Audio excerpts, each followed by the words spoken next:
আসসালামু আলাইকুম। আপনারা সবাই কেমন আছেন? আশা করছি ভালো আছেন। আমরা আল্লাহর রহমতে ভালো আছি। এই যে শীত না আসতে এই যে কুয়াশা পড়া শুরু করে দিচ্ছে, যে চতুর্দিকে এখন এই যে কুয়াশা পড়ে,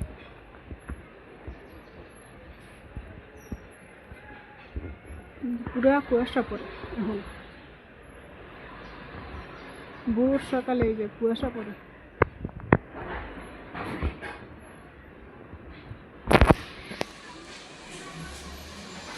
এই যে মেয়ের গাছটার মধ্যে এখন অনেক ফুল আছে।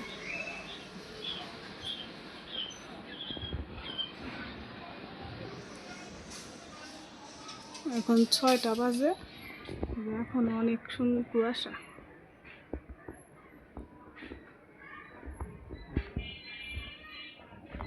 একদম এই যে অন্ধকার কুয়াশা।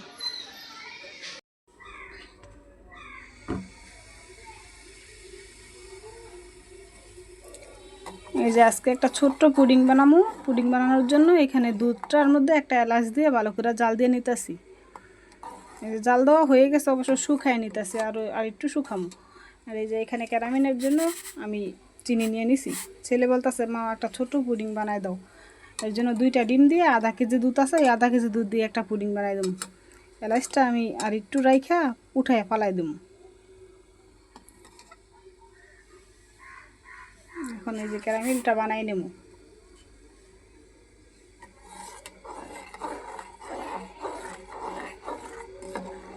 দুধের মধ্যে আমি পরিমাণ মতো চিনি দিয়ে দিছি। এখানে ক্যারামেল বানাবো, চিনি হইব, এর জন্য এখানে আমি এবার একটু কম চিনি দিছি।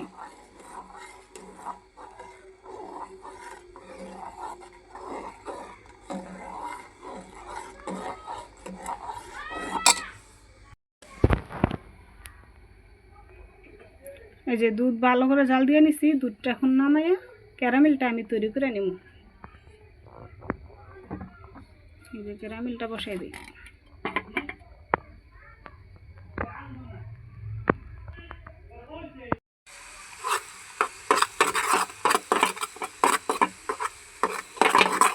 এই যে ক্যারামেলটা বানানোর জন্য আমি বসাই দিছি, এই বলক আইসা পড়ছে।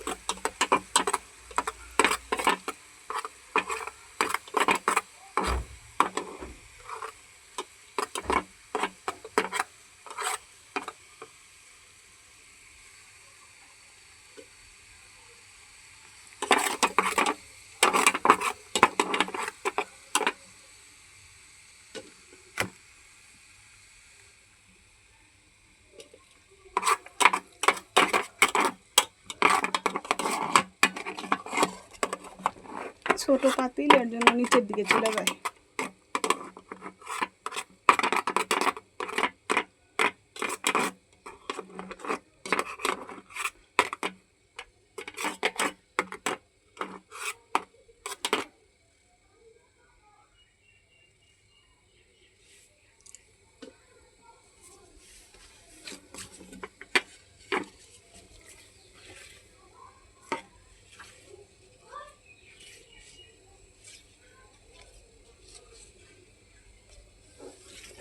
এই যে ক্যারামেলটা আমার হয়ে গেছে, এরকমই রাখবো।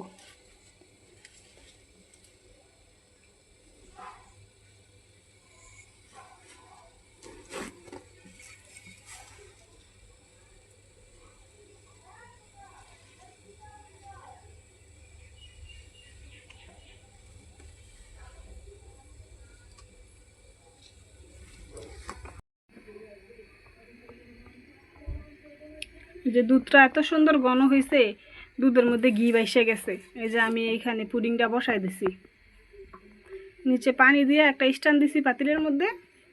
পুডিংটা আমি বসাই দিছি, এখন ডাইকা দিই। এই ফাঁপেই আমি পুডিংটা তৈরি করে নেব। এই যে পুডিংটা আমার রেডি হয়ে গেছে, এটা আমি 1-1.5 ঘন্টা ফ্রিজে রাইখা ঠান্ডা করে নিছি। এই যে ছোট্ট একটা পুডিং হয়েছে। 2টা ডিম দিছি, আর আধা কেজি থেকে একটু বেশি দুধ আর একটু গুঁড়া দুধ দিছি।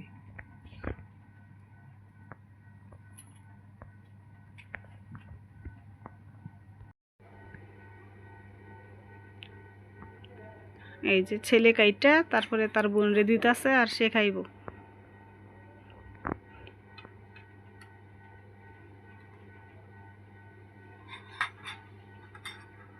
এই চামচটা সহ নিও, চামচটা বা সহ ধরো।